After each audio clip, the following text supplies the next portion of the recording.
Horns up! Welcome to Headbanger's Kitchen. My name is Aaron. I run a YouTube channel called High Fat, High Fun, on which you can see me do day of eating vlogs. I do some product reviews, and I do really easy keto recipes like the one I'm doing today. Thank you, Sahil, for inviting me to take over the channel. It's a huge honor. You're a huge inspiration to me when I started both keto and my YouTube endeavors.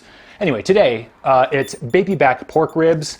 It took me a long time to come around to pork ribs. I guess I was just never a big fan of doing meat that had bones in it. Like, dealing with bones just wasn't my thing, but I've definitely come around to ribs. They're so easy. All you need is like 3 hours and an oven and you're kind of good to go. So let's get into it. So the first thing you got to do is set your oven to 275 degrees, very low. So I got these baby back pork ribs at a wholesale club. There are 2 racks in here. I'm just gonna be doing one. And there's a thing you got to do before you start, and that is to remove what's called the peritoneum. It is a membrane on the back side of the ribs. And I have found the best way to remove the peritoneum is to work like a butter knife underneath it and kind of get it started. And then all you got to do is grab a paper towel and it'll give you a little bit better grip. And then the whole thing should hopefully come off in one big piece. I'm getting most of it here. It's coming right down the middle. I'll have to go around the horn a little bit. Didn't get all of it, but you can go back and there we go. So depending on where you buy your ribs, that peritoneum may already be removed, but where I get them, it's on there. I think Costco might remove them, but you want to remove it because it will not only taste and feel terribly rubbery, but it'll prevent any seasoning. It'll basically form a layer between your seasonings or dry rub and the meat. So take that off and then you're really good to go. You're almost done at this point. I am going to use a 9x13 Pyrex baking dish. I'm going to chop the ribs right down the middle. One half is for me, the other half is for my better half. So we just put both halves into the Pyrex, and I'm going to start them like this. We're going to season this bottom side first. So if you do have a favorite dry rub that you like to use, now is the time to put it on. I'm just going to keep it super simple. I got kosher salt and my pepper grinder. So I'm just going to, very liberally add some kosher salt to this bottom side here. The concave side, some might say. Yes, some would say the concave side. Now let's go convex. You know what? I didn't do pepper on the other side because I'm a dummy, but that's okay. And then also pepper. I should probably do the other side as well. My kingdom for one of those electric pepper grinders. We should get one of those. You know, the automatic ones. My mom should get one of those. I'm going to start convex over here. That's concave. Sorry, concave. There, just some salt and pepper on these. They're gonna be delicious. That's really all there is to it. And then we just cover it up with aluminum foil. And so there it is. This goes into our 275 degree oven for 3 hours. After about 2 hours, the house really starts to, I like to leave the house and come back because then it smells amazing. Like when you're in it, you don't really notice that it's starting to smell good, but when you're gone, you come back in, it's like, oh yeah. So 3 hours covered with aluminum foil. And then after that, we're gonna slather them with a little bit of sugar-free barbecue sauce and broil them for about 10 minutes. So we'll be back.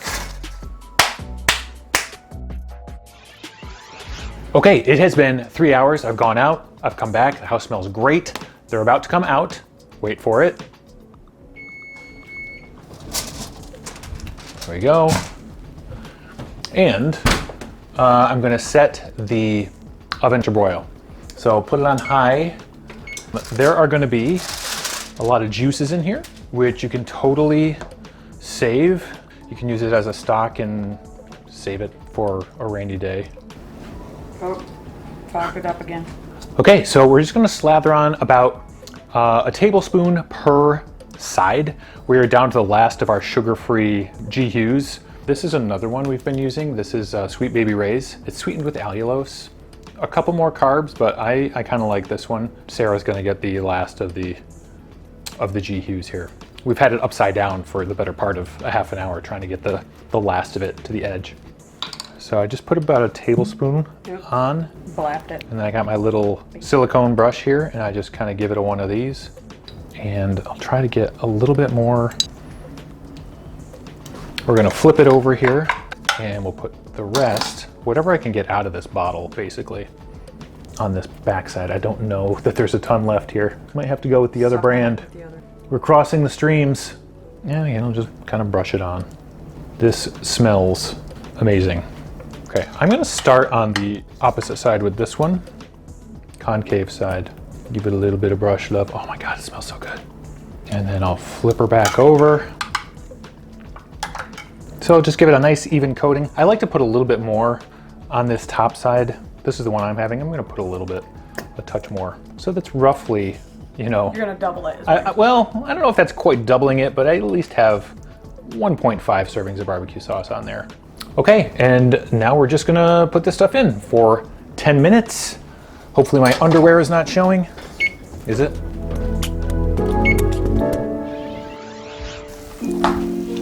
All right, there we go. Oh my God, those look amazing. Oh, that looks so good. Look at that steam coming out of there.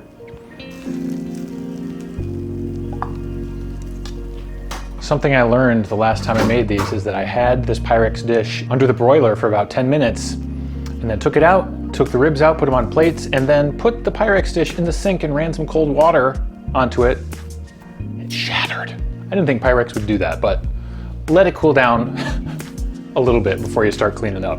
Okay, there they are. They're incredible and they're so tender. They come out so juicy and tender. I mean, they just kind of fall apart. It's amazing. They're so good. I mean, here's the thing about these, like the bones are so big. This is what I like. They're manageable bones. Like I'm not dealing with tiny little chicken bones here. And that's it. It's just the one bone that you have to contend with. Not a problem. And this meat is so delicious and fatty. Oh, fantastic. Oh, this would be 2 servings. I think a typical serving is 3 ribs. I usually eat half a rack or more. But this is so easy. 3 hours in the oven, 10 minutes broiling, you're done. I can't thank Sahil enough for inviting me over onto his channel to take it over for this video.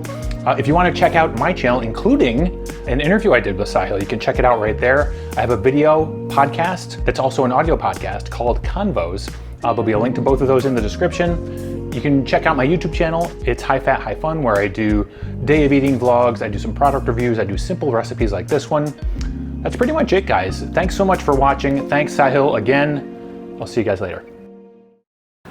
Oh my, how good did those ribs look? I mean, that meat just falling off the bone. Horns up, everyone, and just smash that like button because Aaron really deserves to know how good those ribs look and how grateful we are that he shared this super simple and easy recipe with us. So go on, smash that like button, people. And Aaron, thank you for taking over Headbanger's Kitchen. That recipe was the bomb. I wish we got those kind of ribs here in India. We get some decent pork ribs in India, but I mean, just those ribs look exceptional. Anyway, in case you don't know who I am or what channel this is that you're watching Aaron on, welcome to Headbanger's Kitchen. We're a heavy metal cooking show that's keto all the way. We got lots of keto recipes on the channel, so hit the subscribe button and hit the bell icon as well so you get notifications when I upload a new video. And once again, thank you Aaron for that recipe. Thank you all for watching. Smash the like button and I will see you on the next episode of Headbanger's Kitchen. Cheers and keep cooking. Hey guys, make sure you click here and subscribe to Aaron's YouTube channel, and I'll also link you to one of his videos right here so you can check it out. Go on, subscribe, hit the bell icon, get notifications. Don't let YouTube win. Let's beat the YouTube algorithm. I don't know what I'm saying.